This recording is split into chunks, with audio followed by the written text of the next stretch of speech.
힘드시다고요? 투자로는 부동산학과에서 1년 동안 합니다. 1년 동안 하는 것 우리는 오늘하고 다음 주 하고 해서 끝낼 겁니다. 정책료 역시 부동산학과에서 1년 동안 합니다. 우리 하루 반 만에 끝냈습니다. 그런데 그걸 한번 듣고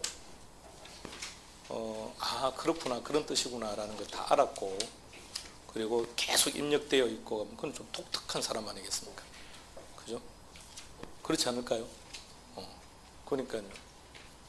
20대 젊은 친구들이 그렇게 해도 뭐가 뭔지 잘 모르겠다고 하는 파트를 우리는 훌라당 끝내버렸는데 그걸 다 알았다면 그러니까 시간은 일단 흘러가야죠. 좀 지속적으로 흘러가서 부동산학 개론이라는 과목 안에 들어가 있는 내용들은 부동산학과 4년 동안 배우는 내용 다 들어가 있고 대학원 과정에서 다루는 것도 시험 문제로 나오고 있습니다.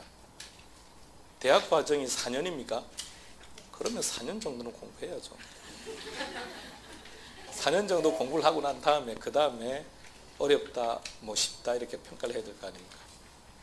20대 파릇파릇한 친구들이 4년간 하는 것을 한두 달 하고 난 다음에 어렵다 그래 버리면 그거는 자, 그러니까 우리는 장기 계획을 세우고 장기로 돌입하는 겁니다.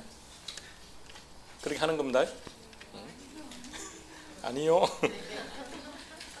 근데 이제 그들과 우리가 다른 차이점은 그들은 공부를 하는 거고 우리는 수험 준비를 하는 거기 때문에 1년 만에 가능한 것이고 그들이 1년 동안 하는 것을 하루 만에 가능한 것이고 때에 따라서는 3시간 만에 가능할 수 있다는 얘기입니다. 그러니까 철저하게 시험 준비를 하는 거지 공부를 해서는 안 된다는 뜻입니다. 그러니까 조금 더 인지를 정확하게 해놓읍시다. 부동산학과에서 1년 동안 배우는 투자론을 그게 3시간짜리거든요. 3시간짜리를 1년 동안 한다는 거 아닙니까? 그럼 기본적인 게 1년에 20주 수업이니까 그럼 40주 수업을 한다는 얘기인데요. 40주에 3시간이면 120시간인데 120시간 동안 하는 거 우리는 한 5시간에 끝내고 있는 중입니다. 3월 달부터는 4시간에 끝내야 되고요. 그걸 한 번 듣고 다 알았던 건 이상한 거 아닌가요? 거기다가 120시간 동안 하는 걸 우리가 한 4시간 만에 끝낼 수 있는 것은 전제가 안에 있어야죠. 우리는 학문을 하고 있는 게 아니라고요. 그렇다면 여러분들도 마찬가지 공부를 하시면 안 된다는 얘기예요. 철저하게 수험 준비 위주로 바꿔야 된다는 거죠. 위험이 뭐라고요? 오케이. 분산, 표준 편차. 조금 더 정확하게 간다면 위험의 정의를 하고 방금 말했던 측정 지표고요. 자, 위험의 정의. 위험이란 용어가 익숙치 않죠, 그죠? 그럼 수익률이란 단어만 빼면 되겠네요. 기대와 실현이 거기서 이제 수익률자만 집어넣어봐요. 기대 수익률이 실현 수익률과 달라질 가능성. 그게 위험이라고요. 자, 어린 아기가 뛰어갑니다. 개념 파악을 잘 해봐요. 어린 아기가 뛰어가고 있습니다. 어머니가 아기를 보고 얘기합니다. 너 그렇게 뛰면 위험해 라고 얘기합니다. 뛰지 말라고 얘기합니다. 그런데 아기가 뛰어가다가 넘어졌습니다. 어머니가 예상했던 거 딱 맞아서 넘어졌습니다. 이거는 위험이다 아니다? 이게 뭐 위험인가? 이건 위험이 아니죠. 엄마가 예상한 거와 실현된 게 똑같지 않습니까? 엄마는 저 녀석이 저렇게 뛰다가는 넘어질 거라고 생각했죠? 예상치요. 기대치와. 실제로 넘어졌다고요. 그럼 뭐라고요? 그럼 브라보예요. 브라보. 내 예상대로 딱 된 거예요. 자, 근데 그 녀석이 끝까지 안 넘어지고 비틀비틀하면서 끝까지 목적지에 도달했습니다. 이거는요. 이게 위험이죠. 위험. 그건 오케이가 아니고 그건 위험이죠. 나는 저놈이 저러다 넘어질 거라고 생각했는데 안 넘어지고 간 거 아닌가요? 그게 뭐라고요? 그게 위험이라고요. 내 예상과 실현된 게 달라질 가능성. 이게 위험이라고요. 우리가 말하는 위험이라는 개념과는 다르다는 얘기죠. 우리가 아기가 뛰어가면 위험하다고 생각하는 거 아닌가요? 그건 어떤 생각을 하고 있는 거죠? 저러다가 넘어질 텐데라는 거 아닌가요? 넘어지면 위험한 행위 아닌가요? 그런데 통계학에서는 경제학에서는 그게 위험이 아니라고요. 내가 생각하고 있는 것과 실제로 실현될 가능성이 달라질 가능성. 이재용이가 구속될 거라고 우리는 예상했죠. 그런데 안 됐죠. 그건 위험이고요. 그는 안 될 거야 라고 생각했던 사람들은 실제로 그렇게 된 건 위험이 아닌 것이고요. 자, 시작합시다. 현금 흐름의 측정. 자, 먼저 동의어부터 좀 기억하세요. 보유기간 동안 발생하는 수익이다. 소득이득이다. 영업현금 흐름이다. 처분 시에 발생하는 수익이다. 자본이득이다. 매각현금 흐름이다. 용어 다시 한 번 더 기억합시다. 자, 그 다음 영업현금 흐름의 정의 한번 볼까요? 소득이득이란 그래서 어딘가 체크되어 있을 거예요. 우리가 수요 공급할 때 와서 이거 한번 봤거든요. 어디에 체크되어 있습니까? 1년 동안. 따라서 소득이득은 유량이다, 저량이다? 유량이다. 359페이지 표 안으로 들어갑니다. 거기 나와 있는 단어 하나하나가 전부 다 시험 문제입니다. 하나도 놓치면 안 돼요. 자, 소득이득 측정 박스 안으로 들어갑니다. 그 안에 보면 5가지 수익들이 있습니다. 5가지 수익이. 시작. 가능조소득,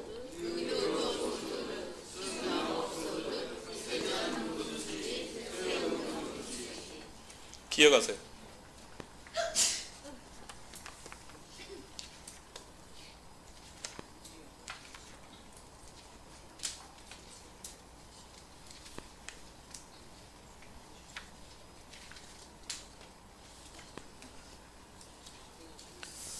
자, 표 위로 올라가서 하나만 적어 볼게요. 402페이지에 있는 건데요. 23번, 그 책에다가 쓸게요. 표 옆에다가. 23번, 24번 문제라고 적어 놓으세요. 그리고 여러분들이 402페이지로 가서 23번 문제와 24번 문제를 한번 보세요. 402페이지로 가셔가지고 23번과 24번 갔습니까? 네. 그 23번, 24번 문제를 보시면서 학습하셔야 돼요. 그러니까 이론만 전개하면 무슨 뜻인지 모르면서 그냥 단순히 외우는 거예요. 그러니까 요 계산 문제를 풀어야 돼요. 그러면 이론이 나올 가능성이 높다, 계산 문제가 나올 가능성이 높다. 계산 문제가 월등히 높다. 이론이 어렵다, 계산이 어렵다. 이론이 훨씬 어려워요. 이쪽은 이론이 훨씬 어려워요. 계산이 훨씬 쉬워요. 그래서 계산 문제를 무조건 다 맞춰야 됩니다. 자, 그래서 그 문제를 풀기 위해서 먼저 이론 정리 좀 하고 넘어올게요. 359페이지로 갑시다. 머리는 아주 맑게 합시다.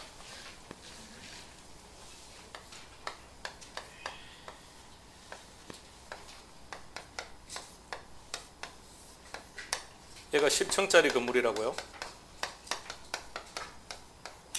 아까 10층짜리 상가 건물이라고 그랬었죠? 네. 갑돌이가 지금 고민한다고요. 살까 말까. 그래서 갑돌이가 지금 산다면 이걸 임대 사업을 할 거니까 임대 사업을 하게 되면 임대 수익이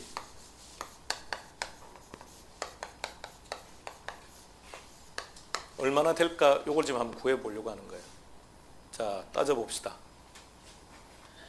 10층짜리 건물이 100% 다 임대되면 10층짜리 건물이 100% 다 임대가 되면 내 호주머니에 들어오게 되는 수익, 그것을 이렇게 얘기합니다. 이렇게. 가능, 이게 무슨 뜻이냐? 최대한 이런 뜻이에요. 무슨 뜻이라고요? 그런데 조라고 나오죠. 조, 다른 말로 총 이렇게 쓰세요. 그러면 조, 총 이것도 무슨 뜻입니까? 이것도 최대한의 뜻이죠. 한 단어 속에 동의어가 2개가 들어가 있는 거예요. 이게 가능조소득입니다. 소득이다, 수익이다. 인컴이다, 리벤유다, 달라요. 영어로는 분명히 다릅니다. 근데 우리는 지금 동의어처럼 쓰고 있습니다. 그러니까 동의어로 보셔야 돼요. 그러니까 소득이라고 나와 있던 수익이라고 나와 있던 개의치 않습니다. 똑같은 얘기입니다. 자, 그거부터 기억하세요. 그러면 이해를 하셔야 돼요. 자, 거기 가능조소득 박스 안으로 들어가 봐요. 박스 안에 지금 하고 있는 거예요. 자, 거기서 가능조소득 위로 올라가 봐요. 위에 뭐라고 돼 있죠? 그렇게 구한다는 뜻이에요. 근데 그렇게 외웠을 때 가장 큰 문제점, 보기에 그렇게 안 놓으면 답을 못 찾아요. 그래서 아무런 생각, 그걸 외울 거 아닙니다. 그럼 우리는 가능조소득은 뭐라고 기억할 거냐? 가능조소득은 공실이 없는 상태. 이렇게 기억해야 돼. 가능조소득이다 뭐다? 공실이 없는 상태. 그럼 공실이 없다는 걸 예를 들어 보세요. 어떤 거죠? 계산 문제에서 임대 가능한 면적이 놓으면 어떤 전제요? 몽땅 다 임대된다는 전제를 해야 돼요. 몽땅 다 임대. 그게 가능조소득입니다. 임대 안 될 수도 있죠. 임대 안 된 거는 공실. 임대 안 된 집은 뭐라 부릅니까? 공가, 빈집. 예. 최근에 이제 대한민국 빈집의 지금 숫자가 많다고 지금 계속 이제 문제 제기가 시작되더라고요. 일본도 불황이 시작되면서 나타났던 현상 중 한 가지가 빈집 수가 점점 늘어났다는 건데 우리도 지금 빈집 수가 제일 많이 늘어납니다. 어떤 자치구가 제일 많던가요? 빈집 숫자가 제일 많은 자치구. 강남구. 그게 독특하다는 거죠. 그래서 이게 집값의 역설이냐라고 일단 해서 이게 강남이 비싼 곳인데 어떻게 빈집이 제일 또 많다는 건지 그래서 일단 기사에 실렸다 보니까 빈집이 많대요. 걱정입니까? 그 걱정하지 뭐 이거 걱정하세요. 이거 걱정해요. 자, 공실. 두 번째는 임대가 되기는 되었지만 임대료를 못 받을 수도 있습니다. 왜 임대료 못 받는 겁니까? 임차인들이 야밤 도주를 해버렸답니다. 그것을 대손. 대손이 뭡니까? 대손. 빌려준 돈을 못 받았다 해서 대손. 대손 충당금 이렇게 얘기합니다. 책에 되어 있습니다. 자, 교과서에서는 뭐라고 적혀 있죠? 동의어입니다. 대손 충당금이나 불량 부채 충당금이나 동의어입니다. 쉽게 말하세요. 얘들은 뭔가요? 그렇죠. 못 받은 돈. 그죠? 자, 가능조소득은 뭐라고요? 공실이 없는 상태. 그러니까 공실이 없다고 했으니까 이 건물 때문에 최대한 내 호주머니에 들어오는 돈. 공실 및 대손 충당금의 의미는 내 호주머니에 안 들어오는 돈. 다음 여기다가 기타 소득을 플러스합니다.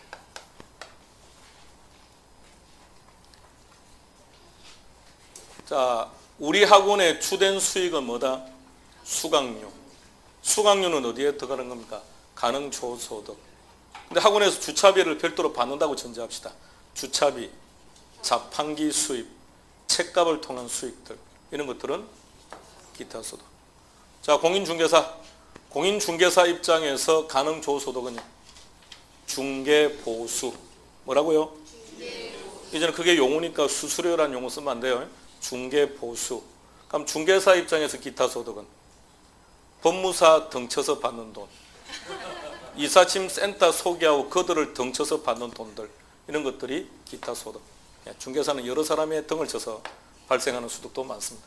그러면 이게 웃긴 게 법무사가 일정한 금액을 중개사한테 주면서 이걸 세금 처리를 안 하는 게 일반적입니다. 세금 처리를 안 해요. 그럼 중개사 입장에서 뭐가 됩니까? 공돈이에요. 그게 암시장입니다. 이거 신고해야 돼요. 그러니까 법무사는 어떻게 하는 겁니까? 세금 다 내는 거예요.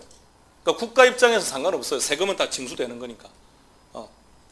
자, 의뢰인이 중개보수를 의뢰인이 법무사에게 비용 지급하죠. 그 비용의 일부를 법무사가 떼서 중개사한테 준다고요. 근데 중개사가 주면 중개사 입장에 비용 처리를 해야죠. 그럼 중개사 입장에 뭐 해야 됩니까? 수익 처리를 해야죠. 그럼 중개사가 그것을 수익으로 잡아서 그것만큼 세금을 내야 되는데 중개사는 법무사가 그것을 비용으로 처리 안 한다고요. 그럼 법무사가 다 수익으로 잡는 거예요. 그러니까 국가 입장에서는 뭐 잘못된 건 없어요. 국가는 어차피 세금 징수는 하는 거니까. 근데 법무사가 내는 수익이 아니죠. 세금이 아니죠. 실제는 중개사가 내야 되는데. 그러니까 완전히 덩을 쳐서 받는 돈이에요. 그러니까 실제 기타 소득도 아닙니다. 이거는 세금 내는 건데. 그럼 이거는 실제는 암시장에서 발생하는 암거래 이익이 되는 거예요. 자, 가능조소득에서 더할 거 더하고 뺄 거 빼면 나오는 게 유효. 가능이 뭐라고요?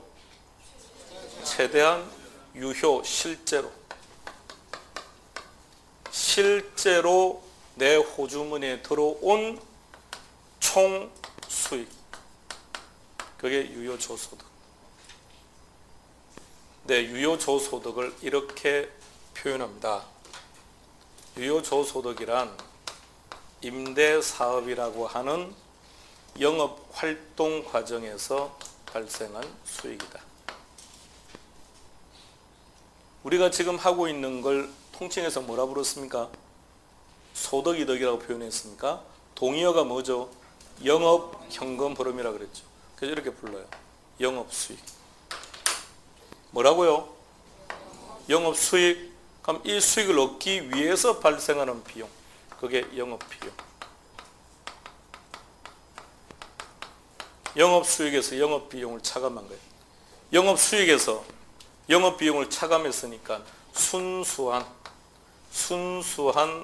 영업활동 과정에서 발생하는 수익, 순영업소득이 됩니다. 순영업소득. 영업비용, 영업경비라고도 합니다. 운영비용이라고도 말합니다. 그러면 당연히 운영경비라고도 표현할 수 있다는 거죠. 별 내용도 아니지만 동의어들은 다 알고 계셔야 됩니다.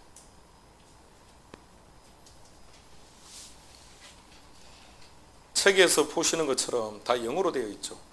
얘네들이 우리 게 아닙니다. 실제로는 얘네들은 동의어라는 개념이 아니라 번역상의 문제라는 거죠. 번역상의 문제다 보니까 그래서 다양한 용어들을 사용하고 있습니다. 유효조소득을 뭐라고 불렀다고요? 영업수익. 그럼 순영업소득은 내 돈과 남의 돈을 합친 총자본. 총자본이 뭐라고요? 총자본. 타인 자본과 자기 자본을 합친 것. 이게 총자본. 남의 돈과 나의 돈을 합친 것. 그걸 뭐라 한다고요? 총자본. 얘 때문에 발생하는 수익. 총자본 수익. 용어를 다 알아야 됩니다. 용어를. 방금 총자본을 뭐라고 불렀습니까? 타인 자본하고 자기 자본을 합친 겁니까? 그럼 자기 자본은 자기 돈이죠? 그러면 상관없네요. 타인 자본은 어떻게 해야 됩니까? 타인 자본은 갚아야죠. 고상하게 상환해야죠. 그럼 상환할 때는 뭘 상환합니까? 원금만 이자만? 원금만 이자만? 아니면 둘 다? 둘 다? 그 둘을 합쳐서 이렇게 불러요. 부채 서비스액.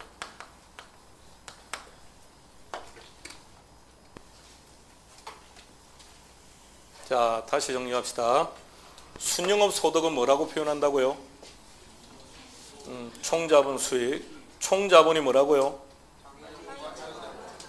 그 타인 자본 어떻게 한다고요? 그 남의 돈이니까 상환한다 그죠? 그때 우리가 상환하는 그 금액의 이름을 뭐라 부른다고요?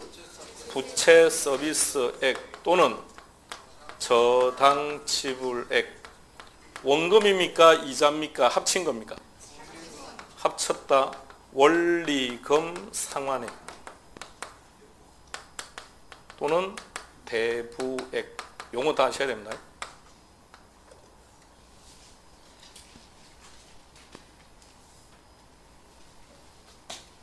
대부액 아니고 월부액으로 합시다. 대부액은 상관없고.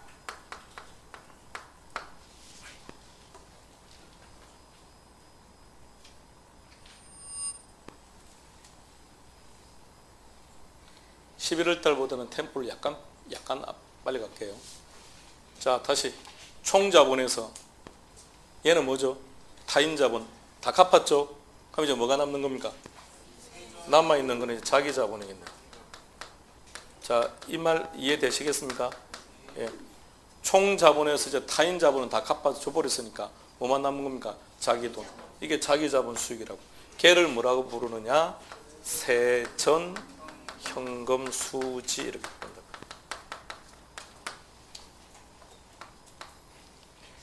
지렛대 효과 계산 문제가 작년에 나왔다고 했습니까? 그게 뭐냐? 이겁니다. 자기 자본 수익률 이겁니다. 이게 지렛대에서 나오는 거예요. 그러니까 자기 자본 수익이 뭔지를 알아야 자기 자본 수익률을 구하는 거예요. 그러니까 얘가 자기 자본 수익이라는 걸 알면 자기 자본 수익률은 그냥 간단하게 푸는 거죠. 여기 지금 제목이 뭐라고 되어 있습니까? 세전. 무슨 뜻입니까? 세금 내기 전. 그럼 이제 세금이 나오면 되겠죠. 자, 얘네들 통칭해서 뭐라 부른다고요? 소득이득. 다른 말로 바꾸면 영업 현금 흐름. 영업 현금 흐름이니까 제목도 영업 소득세. 영업 활동 과정에서 발생한 소득에 대해서 부과하는 세금. 영업 소득세. 세전에서 세금 낸 거죠. 그럼 이제는 뭐가 나옵니까? 세후. 세후 현금 수지. 자, 머릿속에 그려봅시다. 이런 방법은 안 됩니다. 가유순세세 안 됩니다. 더 골 때리는 방식 가공기유영 뭐라고 외우는지 모르겠습니다. 그렇게 하는 건 안 돼요. 그런 학습 방법은 의미 없는 학습 방법이라고요. 자, 제일 중요한 것, 답을 찾을 수 없는 암기는 의미가 없어요. 그러니까 모든 것은 무엇을 암기해야 됩니까? 답을 찾을 수 있는 형태를 암기하세요. 그래 답을 찾죠. 그러니까 어떤 내용을, 이 내용을 머릿속에 입력하는 게 중요한 게 아니고요. 입력해서 결론은 그걸 근거로 해서 답을 찾아야 될 거 아닙니까? 그럼 제일 중요한 게 뭔 거죠? 답을 찾을 수 있는 방식으로 입력하세요.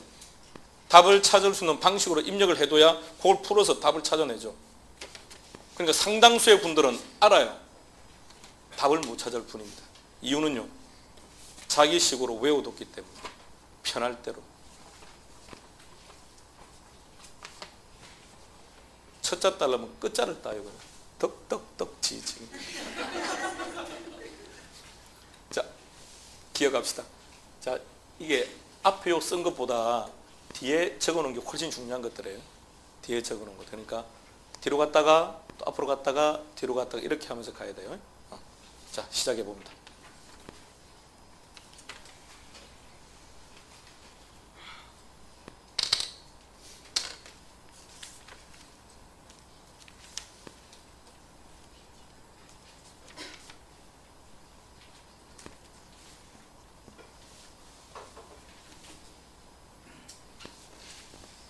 자, 이걸 말입니다. 이걸 100번 하는 것보다 계산 문제 딱 한번 풀어보는 게 훨씬 낫습니다. 365. 교과서에 총 3개 문제를 수록했는데 방금 아까 2문제 했었죠? 체크했죠? 그 2문제하고 이 문제만 딱 풀면 무조건 다 풀어요. 자, 365페이지 18번 문제. 밑에 해설 안 보는 겁니다. 자, 안 보고 이제 우리가 해볼 거예요. 자, 먼저 문제 확인해 보세요. 문제가 뭐라고 되어 있는지. 일단 문제에서 보니까 어떤 단어가 눈에 탁 들어옵니까? 1년간 이런 단어가 들어오죠. 그러니까 얘들은 전부 다 뭐라는 뜻이죠? 소득이 이득이다라는 말 이렇게 준 거죠. 그런데 뒤로 가볼까요? 402페이지 가볼까요? 23번 문제 한번 보세요.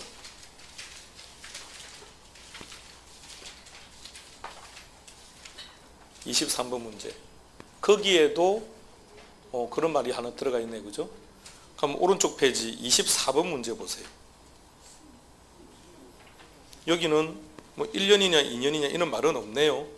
없습니까? 자, 보세요. 23번 문제를 다시 보세요. 23번은 1년이라고 딱 전제했습니까? 박스 안으로 들어가서 주어진 자료들을 구경을 해보세요.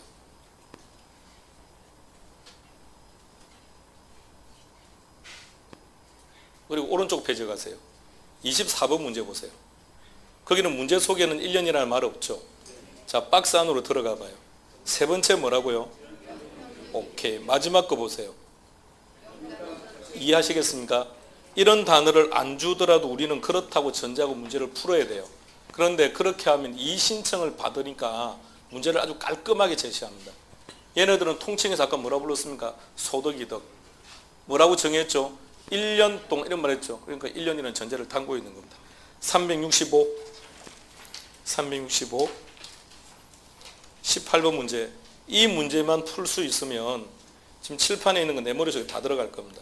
자, 이 문제 가지고 정리할 겁니다. 자료 확인하시고.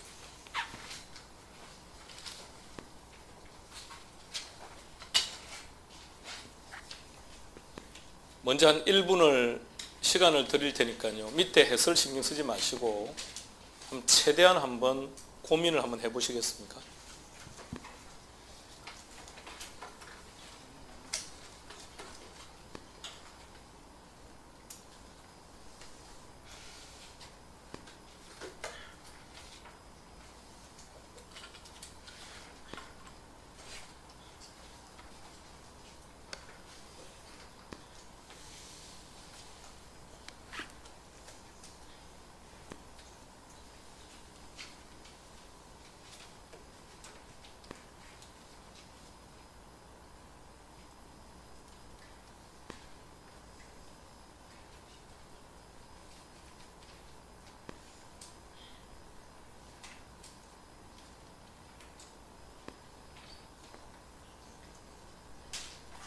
계산기는 어디에 숨겨두시고 지금 암산을 하고 계십니까?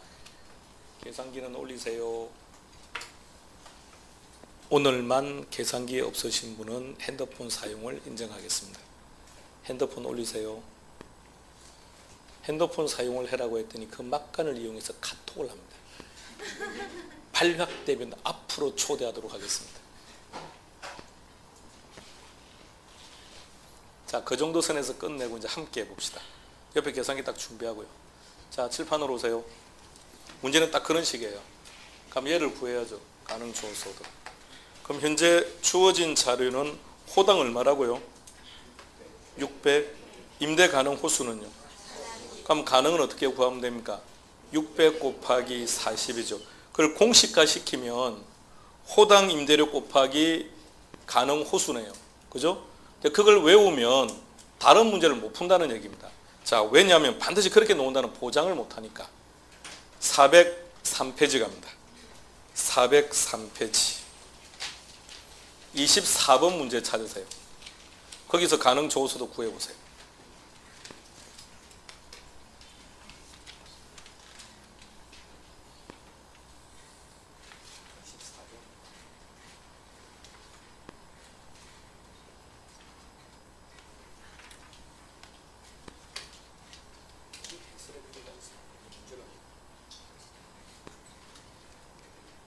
그럼 그걸 또다시 공식화 시키려면 연면적 곱하기 연평균 임대료 곱하기 유효 임대 면적 별도 이렇게 돼야 될 거 아닙니까? 그래서 이것을 공식화 시키지 말자고요. 공식화 시켜버리면 암기해야 될 게 상황 따라 다 달라지니까. 그래서 칠판에 있는 것처럼 기억하자고요. 가능 조소득이란 뭐다? 공실이 없는 상태. 그럼 공실이 없다고 했으니까 첫 번째 뭐부터 찾아야 됩니까? 임대 가능한 상황을 먼저 찾아야죠. 그죠? 임대 가능한 호수하고 임대 가능한 상황을 먼저 찾아야죠. 자, 이제 다시 되돌아갑시다. 앞으로 365페이지 되돌아갑니다. 365. 자, 18번. 자, 문제가 이렇게 놓으면 우리는 뭘 찾자고요? 공실이 없는 상태라고 했으니까 임대 가능한 것이 무엇인지를 빨리 보자고요. 임대 가능한 게 뭔지. 그래서 문제를 보니까 임대 가능한 호수가 몇 개죠? 40호네요. 근데 호당 얼마라고 되어 있습니까? 600이네요. 그거 둘 곱하면 되겠네요. 공식화 시키지 말자고요. 그리고 공식화하면 우리는 뭘 기억한다고요? 공실이 없는 상태야. 이것만 기억하자고. 그렇게 하는 게 얼마가 나옵니까? 2억 4천.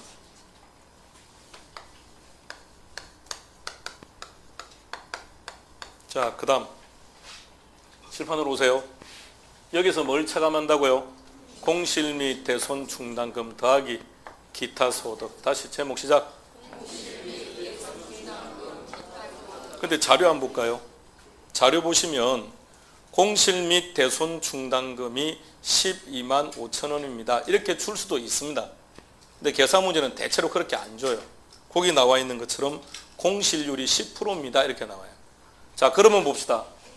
이 금액의 10%가 공실이죠. 그럼 곱하기 10 해서 2,400 구해내고 2억 4천에서 2,400을 빼면 그게 유효조소득인데 시간이 걸립니다. 몇 프로가 공실이라고요? 10%. 그럼 몇 프로가 수익입니까? 항상 그렇게 계산하는 거예요. 곱하기 0.9 이렇게. 그래 시간을 절약하니까. 자, 계산기 누르세요. 지금 계산기에는 2억 4천은 있어야죠.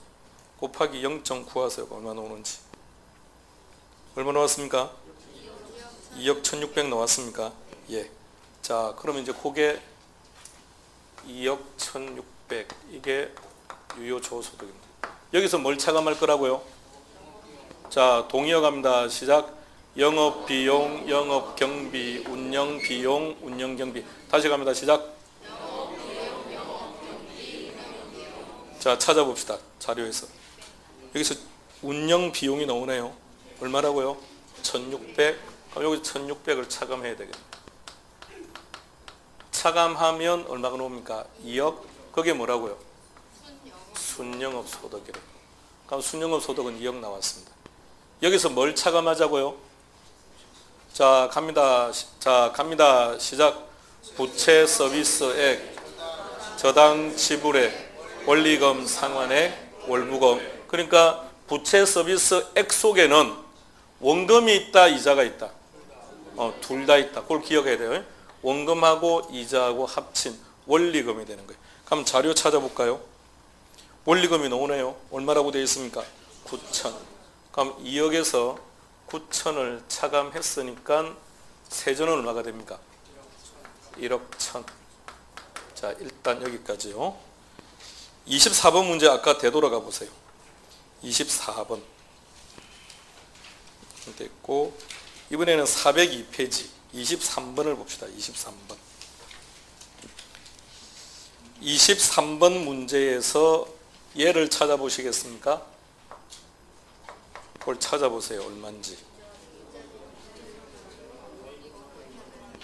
그죠? 예. 그러니까 앞에 우리 방금 풀었던 문제하고 지금 자료가 좀 다르죠? 그래서 23번처럼 놓으면 함정에 많이 빠진다고요. 그냥 원금 상환액이 200만 원이 그냥 200만 원만 빼버립니다. 그러면 안 된다는 거예요. 원금 있고 이자 얼마라고 되어 있습니까? 800. 용어가 뭐죠? 이자 비용입니까? 용어를 잘 봐요. 제목이 뭐라고요? 이자 비용. 칠판으로 봐요. 시작. 영업 비용. 다시 봐요. 그거 뭐라고요? 이자 비용. 혼돈하면 안 됩니다. 비용 그러니까 이게 이건지 구분을 못 해요, 지금. 이자 비용, 이게 여기에 들어가야 되는 건지 이자 비용이 여기에 들어가는지를 몰라서 많이 틀렸다고요. 예. 이자 비용은 방금 부채 서비스액은 무엇과 무엇으로? 원금과 이자로. 요 이자의 표현을 뭐라고 했습니까? 이자 비용. 꼭 정해진 용어는 아니에요. 다시. 개론은 법률적 용어가 아니죠. 법률적 용어가 아니기 때문에 딱 정해진 게 아닙니다. 얼마든지 용어를 다양하게 바꿀 수 있다는 거. 그래서 용어 좀 구분하세요. 이자 비용이라는 것은 영업 비용을 얘기하는 것이 아니라 부채 서비스액에서 원금과 이자에서 그 이자를 표현한다고요. 그러니까 자료에 따라서 문제에 따라서 표현이 계속 이렇게 달라집니다. 자, 365 이제는 뭘 차감할 거죠? 세금입니까? 예. 교과서는 360페이지로 가세요. 360페이지. 그 표가 하나 나와 있습니다. 표 찾았습니까? 그 표를 알아야 문제를 풀어요. 자, 거기 표 놓고 몸 푸시고 머리 맑게 하세요. 자, 갑시다. 오세요. 이제 영업소득세를 계산할 거예요. 시험 문제는 영업소득세는 얼마다라고 주는 것보다는 초창기에서는 제시를 했었는데 이제는 안 줍니다. 우리 보고 구하라고 나와요. 그래서 구할 줄 알아야 됩니다. 칠판을 봐야죠. 자, 이제 뭘 구할 거라고요? 영업소득세를 구하는 거예요. 구조를 잘 봐요. 영업소득세 위에가 뭐가 있죠? 세전 위에 뭐가 있습니까? 순영업소득이 있습니다. 다시 영업소득세 바로 위에는 뭐가 있다고요? 영업소득세 위에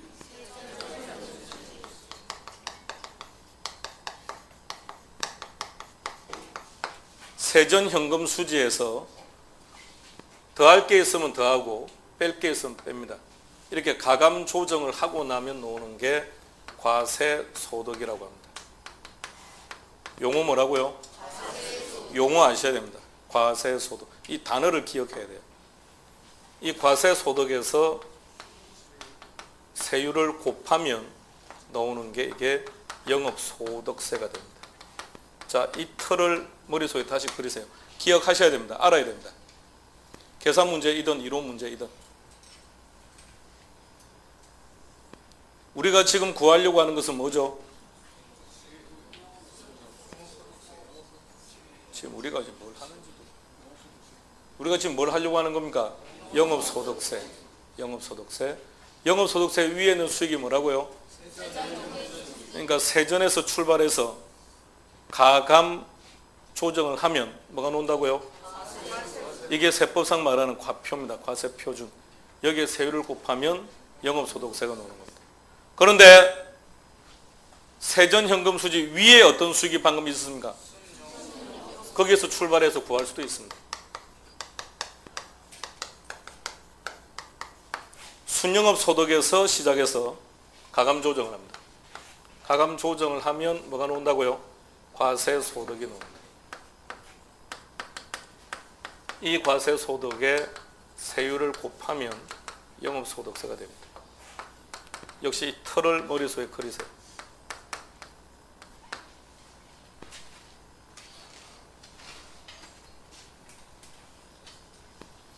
자, 설명 시작합니다. 설명 계속 진행할 거니까 놓치면 큰일입니다. 예, 되돌리지 않을 겁니다.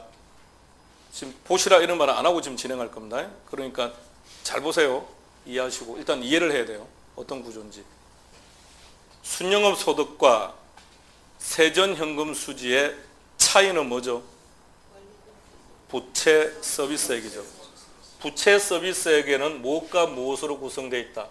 일정액의 원금과 일정액의 이자로 구성되어 있습니다. 따라서 순영업 소득에서 원금하고 이자를 차감하면 그게 세전현금 수지가 된다는 뜻입니다. 세금이란 순수한 이익에 대해서 부과되는 세금입니다. 그러니까 우리가 내는 소득은 갑건세는 내 연봉에 대해서 세금 내는 거 아닙니다. 그죠? 어떻게 합니까? 내 연봉에서 각종 차감할 건 차감하죠. 그중에 부양자에서는 부양자 공제도 하고요. 또 노후 또 어르신들이 계시면 부모님 계시면 또 공제도 받고요. 자녀 교육비에도 공제받고 다 빼고 다 빼고 남는 나머지가 뭐가 되는 겁니까? 그게 가표가 되는 거예요. 그게 과세소득입니다. 그러니까 여기도 마찬가지. 더할 거는 다 더하고 뺄 거는 다 빼버리자고요. 그런데 원금은 세금 부과한다 안 한다? 원금만큼은 내 재산이 많아진다 적어진다?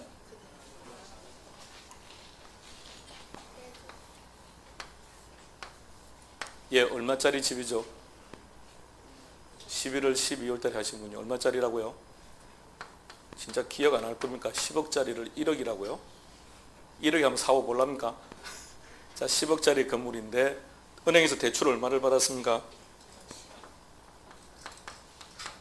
대출 얼마 받았다고요? 4억 받았다고요? 진짜 뭘 기억합니까? 아무도 기억 안 하고 있습니까? 그럼 나머지 6억은 뭐가 됩니까? 내 돈. 그러면 지분, 얘는 저당, 남의 돈. 자, 이런 상황으로 집을 하나 샀습니다. 그럼 이 대출받은 4억에 대해서는 매월 일정액의 원금하고 이자를 상환하는 거죠. 자, 그러면 이 4억 중에서 원금 1억은 상환을 했습니다. 뭐 이자는 또 뭐 일정한 금액을 지급했다고 하고요. 자, 원금 1억을 상환했으니까 이제 대출 잔액이 작아지겠네요. 3억이 됩니다. 그러면 내 지분은요 7억이 된다고요. 원금 상환분은 지분 형성분이다. 시작. 원금 상환분은 지분 형성분이다. 그게 기출 지문입니다. 그렇게 놓으면 답을 찾을 수 있겠네요. 생각해 보세요. 얼마나 지문이 어려운 표현인지. 그러니까 빌린 돈 중에서 원금을 갚은 것은 그만큼 내 지분이 늘어난다고요. 그럼 이제 이 10억에서 내가 가지고 있는 재산이 어떻게 된 겁니까? 많아진 거죠. 그럼 이 원금에 대해서는 세금 부과를 한다 안 한다? 세금 부과를 해야죠. 그래서 원금은 세금 부과 대상입니다. 이자는 비용이니까 당연히 세금 부과와는 관계없습니다. 그런데 이 속에 원금과 이자가 포함되어 있다, 제외되어 있다? 포함되어 있다. 이 속에 원금이 있죠? 그런데 이 속에 있는 원금은 세금 부과한다 안 한다? 한다. 근데 그 원금은 여기에도 들어가 있습니다. 맞나요? 그러니까 거기다 세율을 적용해서 세금을 내는 거니까 순영업 소득에서 출발을 하게 되면 원금에 대한 처리는 이미 정상적으로 이루어졌다는 뜻이에요. 다시 원금은 세금 부과한다 안 한다? 한다. 이 속에 원금 있다 없다? 있다. 그럼 여기도 원금이 있다. 그럼 원금에 대해 세금 부과를 했다. 그러니까 원금은 정상 처리를 했으니까 상관이 없다는 말입니다. 문제는 이자가 문제입니다. 이자는 원금 부과한다 안 한다? 안 한다. 근데 이 속에 이자가 있다 없다? 있다. 그럼 그걸 그대로 두면 이자가 여기도 포함돼 버리니까 이자에 대해서도 세금을 부과하겠다는 뜻이 되니까 이자는 어떻게 한다? 차감한다.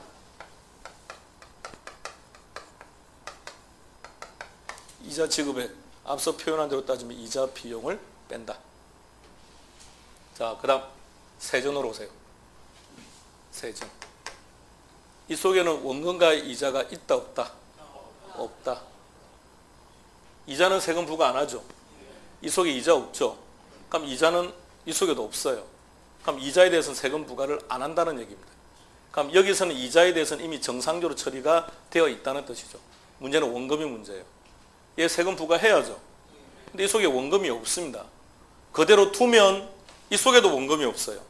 그러니까 원금에 대해 세금 부과를 안 한다는 얘기 아닙니까? 그러니까 원금은 어떻게 해야 됩니까?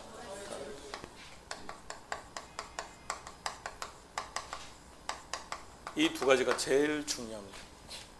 자, 이 두 가지 기억하세요. 일단 여기까지.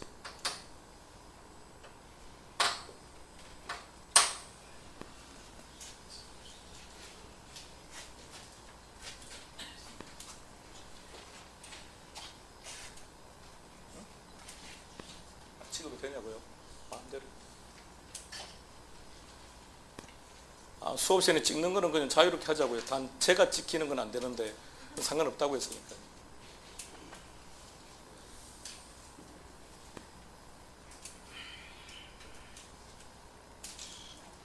자, 그 다음 볼까요?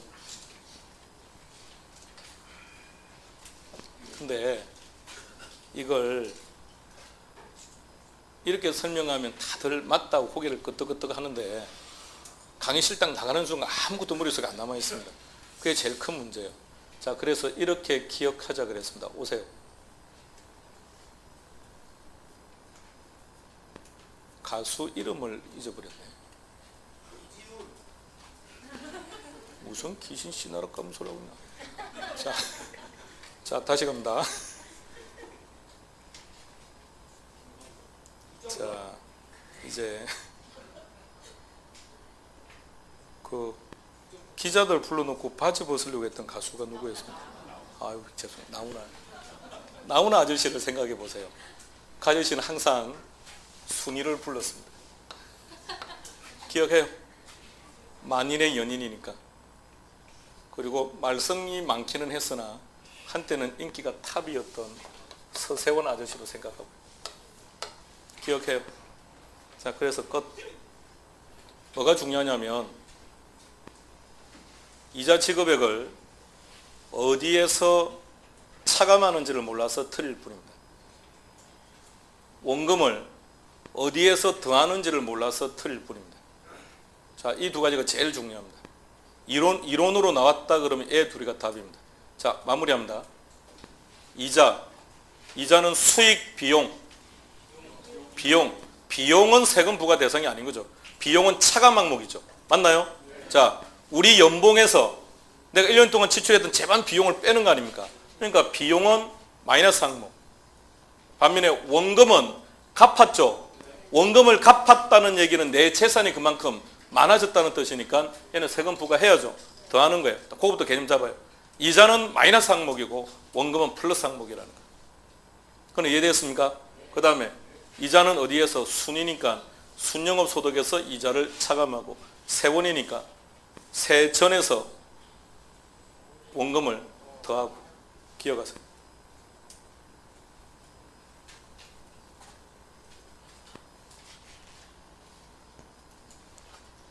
다른 데서 이렇게 하면 반응이 격하게 나와요.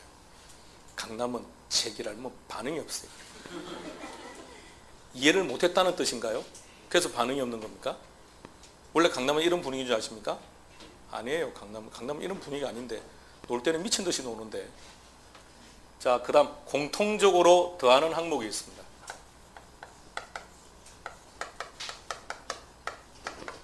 뭐라고요? 공통적으로 대체 충당금은 플러스 항목입니다. 자, 교과서에서 대체 충당금 찾아봐요. 거기다가 칼로 열고 자본적 지출이라고만 적어 놓읍시다. 공통적으로 마이너스 하는 항목에는 감가상각액이 들어갑니다. 감가상각비든 감가상각액이든 상관없습니다.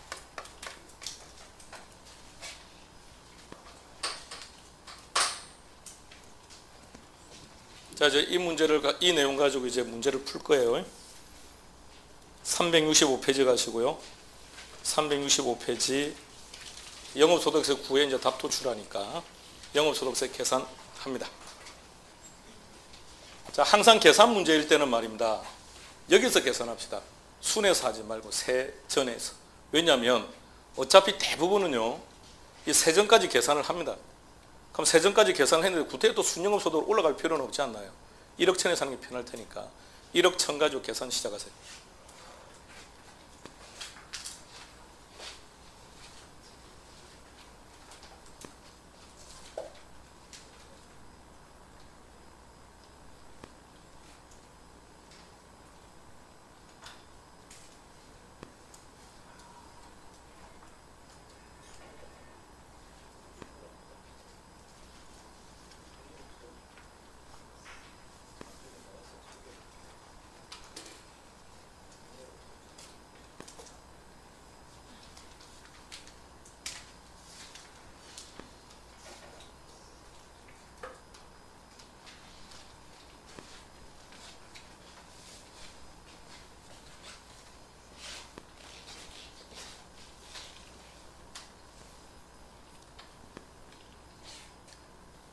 세전 현금 수지가 1억 천 나왔습니다. 원금 찾아보세요. 먼저 일단 원리금이 9천이라고 돼 있죠. 그 원리금 안에는 원금도 있고 이자도 있는 거 아닙니까? 근데 바로 옆에 보면 융자 이자가 있습니다. 다른 말 앞서 했던 이자 비용이라는 말이죠. 다양한 용어를 쓰고 있다는 얘기입니다. 이자가 얼마라고요? 그러면 9천 중에서 이자가 2천이라면 나머지가 원금이죠. 원금은 얼마가 됩니까? 7천. 그럼 7천은 더하고요. 대체 충당금은 거기 제시된 게 없죠. 그럼 고려할 필요 없고요. 감가상각액이 있습니까? 얼마입니까? 1,000. 그럼 1,000만 원 차감하고요. 그러면 과세소득이 1억 7천.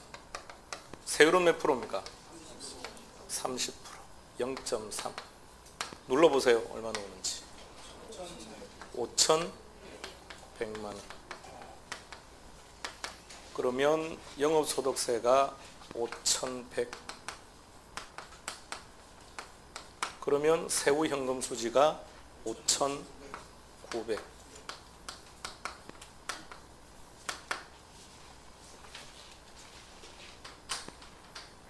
그럼 그 문제 이제 마무리하세요. 마무리하시고 필요한 부분들은 옆에 해설을 달아뒀는데 여러분들 추가로 해설이 필요한 부분이 있으면 추가로 해설을 좀 더 붙여서 나중에 복습할 때 편할 수 있도록 정리할 거는 정리하시죠. 쉬었다 하겠습니다.